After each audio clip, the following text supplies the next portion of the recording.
हाँ तो बच्चों हम निकालेंगे त्रिघात बहुपद। त्रिघात बहुपद निकालने के लिए समीकरण होती है ए एक्स की cube plus b x square plus c x और प्लस डी। ठीक है। अब इनका फॉर्मूला होता है जैसे नंबर 1 इनके शून्यांकों का योगफल, तो अल्फ़ा प्लस बीटा और प्लस गामा इक्वल टू हो जाएगा माइनस एक्स स्क्वायर का गुणांक और अपॉन एक्स की क्यूब का गुणांक, यानी इक्वल टू हो जाएगा माइनस के बी अपॉन ए। ठीक है। फिर सेकंड नंबर पर अल्फ़ा इंटू बीटा और इंटू गामा, यानी इनका शून्यांकों का गुणनफल, यानी इक्वल टू माइनस अचर पद और अपॉन एक्स के क्यूब का गुणांक, यानी अचर पद क्या है इसमें डी और एक्स के 3 का गुणांक क्या है ए। अब इसके बयान पे क्वेश्चन लेंगे। जैसे लिया हमने एक क्वेश्चन ले लो, एक्स की क्यूब और minus 23 x square plus 142 x और माइनस 120, ये हमने क्वेश्चन लिया त्रिघात बहुपद का। अब इसमें क्या करेंगे, अब इसमें इसे सोल्व करेंगे।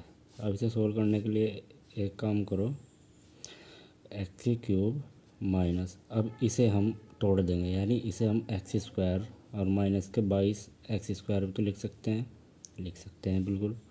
फिर प्लस 22 एक्स और प्लस 120 एक्स, हम इसको तोड़ने ऐसे भी लिख सकते हैं 22 एक्स और प्लस 120 जोड़ा कितना आ जाएगा 142 और फिर माइनस के 120। अब इतना करने के बाद फिर क्या करेंगे, इज इक्वल टू, इसमें से हमने एक्स स्क्वायर बाहर ले लिया तो अंदर क्या बचा एक्स माइनस 1। ठीक है। फिर माइनस, इसमें से 22 बाहर लिया, 22 एक्स बाहर ले लिया तो यहाँ क्या बचा एक्स माइनस 1। ठीक। और फिर प्लस, इसमें से क्या लिया 120 बाहर लिया, यहाँ क्या बचा एक्स माइनस 1। ठीक। अब इसके बाद इसे इन तीनों को अलग कर लो, यानी एक्स स्क्वायर माइनस 22 एक्स और प्लस 120 और इंटू में योड़ा, यानी इंटू एक्स माइनस 1। इसके बाद अब इनके गुणनखंड करो। इनके गुणनखंड क्या होगा 10 और 12, यानी 120 का ऐसे गुणनखंड जिससे कि बात है तो क्या हो जाएगा 10 और 12। तो मैं गुणनखंड जो है इनका डायरेक्ट लिख रहा हूँ, एक तो आ जाएगा एक्स माइनस के 10 और एक आ जाएगा एक्स माइनस के 12 और फिर एक्स माइनस 1। ठीक है। तो ये 3 मान आ गए, यानी एक तो आ गया एक्स इजक्वल टू 10, एक आ गया एक्स इजक्वल टू 12 और एक आ गया एक्स इजक्वल टू 1, यानी ये अल्फ़ा हो गया, ये बीटा हो गया और ये बीटा हो गया और ये गामा का वैल्यू होगी। अब इसके बाद फिर हम करेंगे सत्यता की जांच। अब सत्यता की जांच करने के लिए क्या करेंगे, सत्यता की जांच, सत्यता की जांच करो।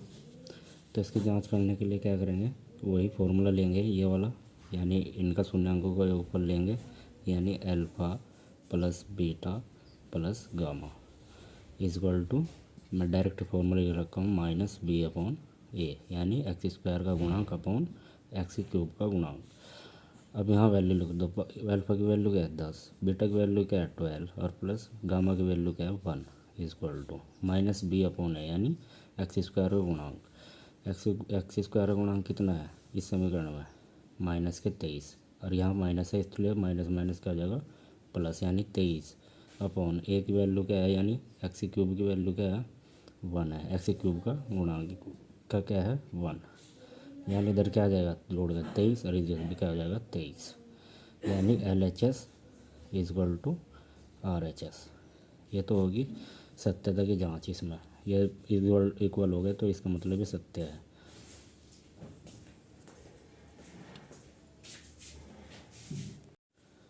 अब हम सेकंड नंबर पर करेंगे इनके शून्यांकों के गुणनफल की जांच, यानी alpha into beta into gamma equal to क्या होता है फॉर्मूला, माइनस अचर पद